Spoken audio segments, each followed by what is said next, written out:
Je vous salue, c'est Madame Catherine Kanchama. Je suis la présidente de l'ASFD, l'association de soutien au président Félix pour le développement de proximité.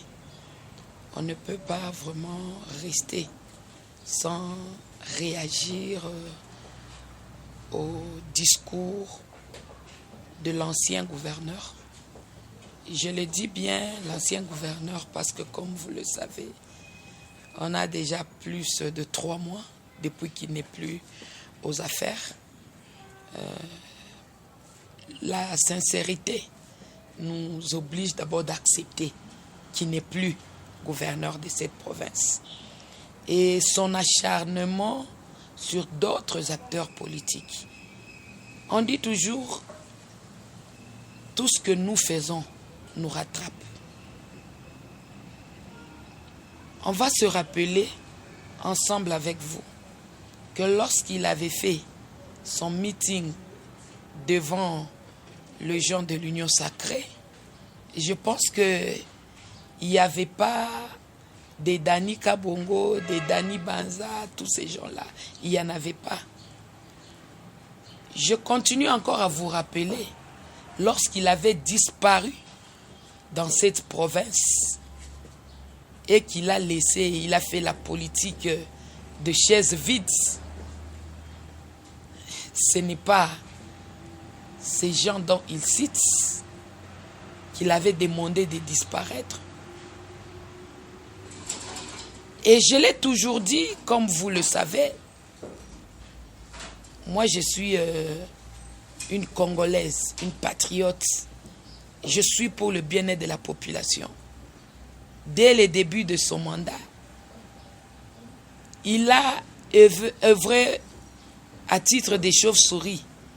Donc quand on le voit la journée, il est Union sacrée. Et quand on le voit la nuit, il est péperdé.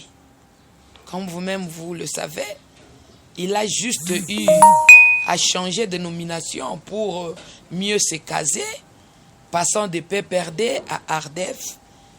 Mais vous êtes sans ignorer que la plupart des cadres de l'ARDEF sont des anciens, si on peut dire, ou bien des membres potentiels de PPRD. Et si aujourd'hui il peut sortir pour dire qu'il est de l'UDPS, les images peuvent le témoigner. Dans son premier mandat, il y a eu un massacre qui a donné mort à plus de 5 camarades de l'UDPS. Et c'est là, nous n'avons pas encore oublié. Et à dire vrai, qui de l'UDPS a œuvré à ses côtés? Il n'y en a pas. Et on va aller plus loin. Si les 10 ministres, combien de pourcentage représentaient l'UDPS? Vous verrez toujours qu'il avait tendance à privilégier ses siens. Et c'est pourquoi nous allons lui demander de quitter avec honneur au lieu de chercher à s'acharner sur des gens. Ça ne vaut même pas la peine d'aller encore s'accrocher pour profiter de la situation politique à Lisette Kabange. C'est une femme, depuis sa venue ici au pays, qui a témoigné son appartenance à l'action du président Fathi Beton. Et ce n'est pas des gens qu'on peut comparer avec l'ancien gouverneur qui était tantôt plus tôt. Je vais chuter par dire à la population congolaise et louchoise en particulier, si pas au Katangais, d'être vigilant, d'être intelligent et de ne pas se faire emballer par qui que ce soit. Étant membre de l'UDPS, vous le savez bien, cadre de l'UDPS, nous avons été victimes à plusieurs injustices. Et ça, je ne peux pas l'oublier. J'ai eu mes maisons qui ont été démolies parce que je soutenais le chef de l'État. Donc, ce n'est pas aujourd'hui qu'il viendra pour nous changer de discours. Félicitations pour les années qu'il a eu à faire à la tête de cette province. Et on lui demande vraiment de s'assumer et de penser à autre chose.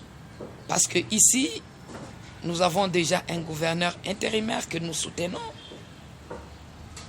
Martin Kazembe, qui est un fils de l'UDPS, que nous reconnaissons fils de l'UDPS. Et nous demandons au chef de l'État de lui donner cette chance de travailler, afin que les enfants de la maison puissent aussi se retrouver. Avant de commencer, nous disons d'abord coup de chapeau au ministre et au directeur de la banque, parce qu'ils ont fait quand même un travail louable. Mais qu'à cela ne tienne, nous allons demander à ce que le taux qui est fixé par la banque puisse être respecté de tous. Et moi, je veux pas attaquer les cambistes, mais je veux appeler à leur conscience que le taux est fixé. On nous a parlé des 22, restons à 22. C'est pas que tu vas ici, on te dit le taux est à 19, ici on te dit le taux est à 20, quelque part on te dit c'est à 20 et demi. Non, nous devons encourager le gouvernement et aussi nous en tant que Congolais, nous devons aussi être informés. Donc on ne peut pas accepter n'importe quel taux. Au contraire, c'est toi qui as ton argent. Si tu trouves que ce que le cambiste te dit, c'est différent de ce que le gouverneur de la banque nous a donné, tu peux même les traduire en justice. Parce que c'est une infraction. Nul n'est au-dessus de la loi. Et pour faire appliquer la loi, il faut que le gouvernement soit saisi. Il faut que la justice soit saisie. Donc, on ne va pas vraiment se laisser intimider par des taux arbitraires. On va aller encore plus loin pour, en tant que commerçante, je vais parler aussi aux amis commerçants. Sincérité oblige de réajuster leurs marchandises au taux actuel, que ce soit pour le transport, que ce soit pour différentes marchandises. Est-ce que nous déplorons un peu plus? Nous déplorons. Nouveau message reçu de Orange Promo. Le message est promo. À propos du carburant. Activez le forfait internet journalier à partir de 150 vues. Recevez un bonus 75% val, 24 heures. Quelque chose qui est... Allez sur https://onelink.to/xhrz5g ou astérisque 101x21 croisillon. Orange est là. Et nous avons vu que actuellement, le taux qu'on a eu à utiliser lorsque le dollar était à 28,5, c'est le même prix qui est en train de se voir aujourd'hui alors que nous parlons du taux de 22. Nous savons qu'il y a appréciation de la monnaie parce que sur le plan international, nous avons prouvé que notre monnaie a pris de la valeur. Et cela doit être accompagné dans tous les domaines.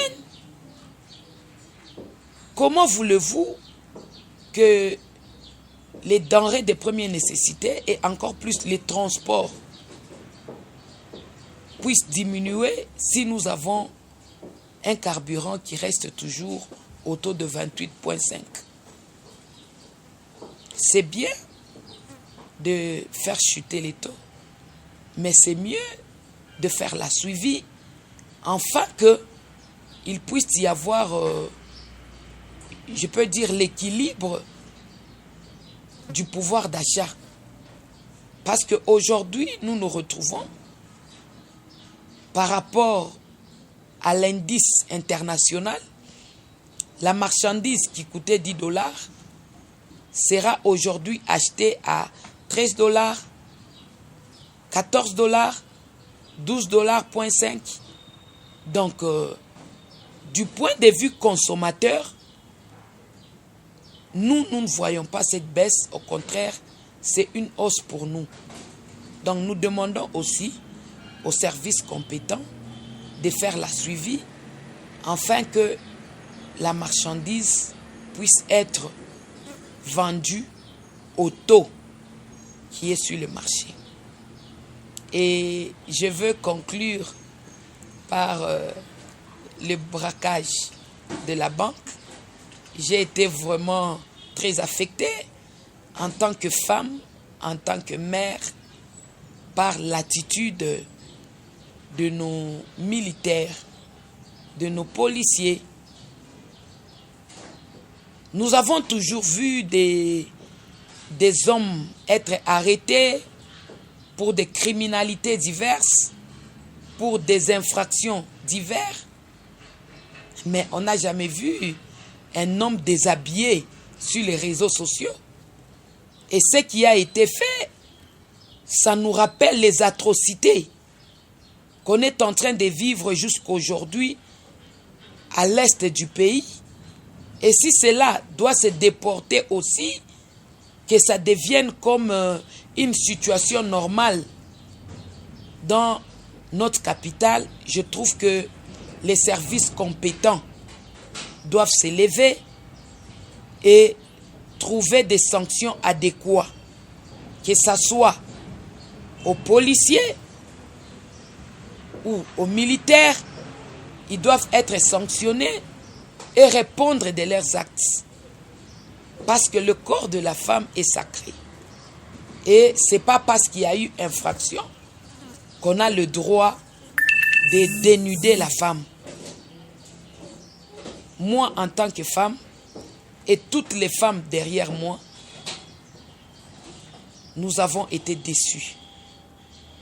Et nous demandons que ces préjudices soient réparés pour l'honneur de la femme. Je vais te dire ceci. Il y a ce qu'on appelle le prix d'achat, le prix de revient et le prix de vente.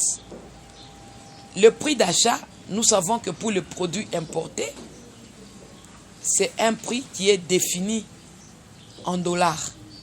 Là, il n'y a pas de doute. Mais dans le prix de revient, il y a les dépenses dues à cela. C'est-à-dire quoi? La marchandise doit être transportée. Et quand nous arrivons sur place, les commerçants doivent payer en monnaie locale. Je vous donne un exemple banal. Le transport qui pouvait vous coûter 1,4 million.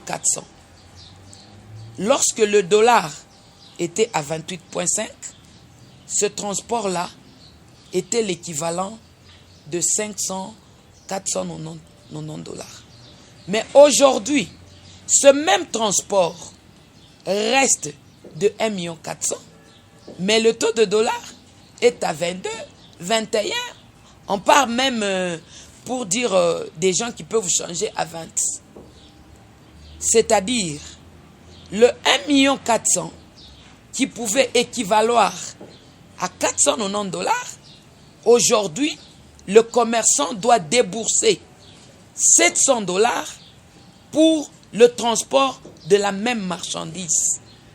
Ce qui fait que la valeur de la marchandise qui devait être réduite à la baisse, vu le prix d'achat, est compensée par le transport qui est allé à la hausse, c'est-à-dire S'il pouvait payer sa marchandise à 500, il ajoute le transport de 500, ça lui fait $1000. Mais aujourd'hui, au lieu de payer les marchandises à 500 et donner le transport de 500, il doit donner un transport de 700.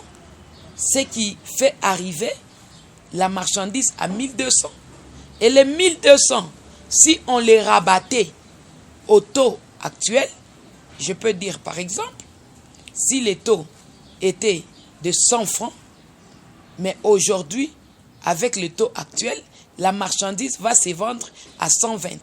Donc 120, si vous rentrez dans l'ancien taux, vous allez trouver que la valeur qu'on a ajoutée devient importante, et ce qui fait que la population, les consommateurs ne vont pas s'apercevoir de cette variation du taux de dollar. C'est pourquoi je vous ai dit qu'on doit faire la suivi. Tout ce qui était acheté, un peu les services qui sont en train de se rendre au niveau du pays en monnaie locale, doivent aussi réduire leur valeur pour permettre aux opérateurs économiques d'ajuster le prix aux besoins de réduire le prix de leurs marchandises pour satisfaire la population. Ce qui est clair s'énonce clairement. Je veux te dire, personne ne peut me contredire en ce jour si je dis que Kiaboula n'est pas de l'UDPS. Il ne l'a jamais été et il ne sera jamais de l'UDPS. Selon Augustin Kabouya, votre président à l'intérim, en même temps secrétaire général. Écoutez, l'ARDEV peut se dire parti mosaïque, mais nous, on ne le reconnaît jamais comme un parti mosaïque. Parce que je vais te donner l'exemple des partis mosaïques comme des ATDC, je vais te donner A3A, et vous allez voir que ceux qui étaient là, ce sont des membres de l'UDPS. Qu'est-ce qu'on appelle mosaïque? C'est l'UDPS qui devait se présenter pour les élections. La politique a permis, pour gagner plus de sièges, de créer différents partis afin que nous puissions nous retrouver majoritaires. Mais Kiaboula, qui est d'abord le président de l'ARDEV, est-il de l'UDPS? Non. Mais quand on va te parler, par exemple, de A3A, il y avait M. José, il était de l'UDPS. On va te parler de 2ATDC, il y avait Kalambay, il est de l'UDPS. Mais Kiaboula, il a été dans quel UDPS? Et son cabinet, le cabinet de l'ARDEV, qui vient de l'UDPS, pour dire que c'est un mosaïque. Nous savons que le président de l'Assemblée peut sortir pour des intérêts privés et égoïstes, ça il faut le dire, qu'il peut avoir entretenu durant son mandat avec le gouverneur sortant et assurer sa défense. Mais en toute logique de choses, Kiaboula n'a jamais été de l'UDPS et l'ARDEV n'a jamais été un mosaïque de l'UDPS. Avez-vous un problème particulier avec le gouverneur de Jacques Kiaboula? Je suis là pour soutenir le chef de l'État. En tant que cadre de l'UDPS, s'il y a quelqu'un qui est en train de travailler en l'encontre de la vision du chef de l'État, je ne peux que le dénoncer. Et je vous l'ai prouvé à plusieurs reprises. Parce que dans l'UDPS, si quelqu'un est nommé, il doit prendre dans son cabinet 70% de combattants et 30%, il prend dans son cabinet privé. Et est-ce que Kiaboula peut nous montrer que cette petite condition qu'on a admis au parti, est-ce qu'a-t-il eu à le respecter? Vous êtes d'accord que non? Parce qu'autour de Kiaboula, il n'y a même pas 1% de l'UDPS. Comment peut-on dire qu'il est dans l'UDPS alors qu'à ses côtés, selon notre statut, on nous parle de au moins 70% de membres de l'UDPS qui doivent constituer son cabinet. Ce que moi je peux dire, notre économie peut vaciller, mais ce n'est pas une garantie pour que nous puissions confirmer que réellement il y aura un rebondissement. Oui, il peut ou ne pas y avoir un rebondissement. Vous savez, je parlais l'autre fois là, je vous ai dit que cette situation, elle est presque générale. Dans tous les pays africains, vous allez voir que le taux de dollar a baissé. Il n'y a pas seulement l'indice banque qui a interagi, il y a aussi le fait que la Chine a eu à traiter un accord avec les pays africains et leur donner cette opportunité de voyager avec la monnaie chinoise. C'est-à-dire, ils ont donné la possibilité d'injecter la monnaie chinoise dans nos banques africaines. Et les Africains ont accepté. Le fait que les Africains ont accepté, c'est qui fait qu'il y aura deux monnaies en concurrence. Si le dollar a plus de valeur, c'est parce que tout le monde, pour les transactions bancaires, sont obligés d'utiliser le dollar. Et s'il arrivait qu'il y aura une autre monnaie qui entre en compétition avec le dollar, sûrement, ceux qui ont des dollars commencent déjà à prendre des dispositions pour ne pas se retrouver dans une position désagréable. Je te dis, quand tu dois quitter, par exemple, ici, pour aller, parce que le centre économique pour le moment, c'est la Chine, que ce soit l'Europe, l'Amérique, l'Afrique, nous tous, nous tournons vers la Chine pour l'achat de nos matériels. Et vous savez aussi que la Chine, il a vraiment une main-d'œuvre à moindre coût.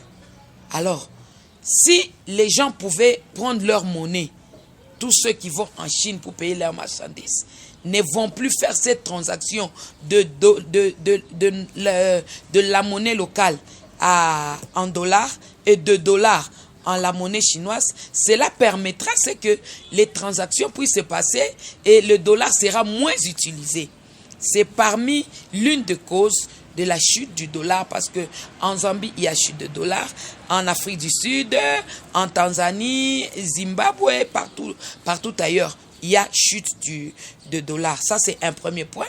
Et le deuxième point, comme vous le savez, on a injecté au moins 50 millions de dollars dans notre banque. C'est ce qui fait aussi que, du point de vue monétaire, notre monnaie s'est aussi fait apprécier vu tout cela. Alors, ce n'est pas dire obligatoirement qu'il y aura un rebondissement. Pas nécessairement. Il peut y avoir un rebondissement pour l'équilibrage, mais pas arriver encore à 28,5. Ça sera presque difficile parce que vous savez que c'est une histoire qui est presque mondiale. Donc, ça ne sera pas fait comme les gens sont en train de le prévoir. Moi, je ne pense pas que c'est le cas parce que l'UDPS a fait sa sortie médiatique et tout le monde a eu à l'écouter. En parlant du président de l'Assemblée, c'est un cas isolé et particulier. Et puis, vous êtes sans ignorer, vous êtes des journalistes que, à un certain moment, il y avait le président de l'Assemblée qui voulait destituer Martin Kazembe. C'est-à-dire, il y a quand même des rancunes qui sont restées. Il peut parler ça d'une manière individuelle parce qu'ils ont eu des accrochages dans le passé. Mais pour être véridique, ce que je vous dis, c'est que nous gardons notre position. La vérité s'appelle Dieu, comme on le dit toujours. La vérité dit que Kiaboula n'est pas de l'UDPS. Et pour dire encore, Kiaboula n'est plus gouverneur. Et je pense qu'il ne va plus rentrer pour diriger ce pays, cette province. Parce que à la tête de la province, il n'a pas dû prouver sa compétence.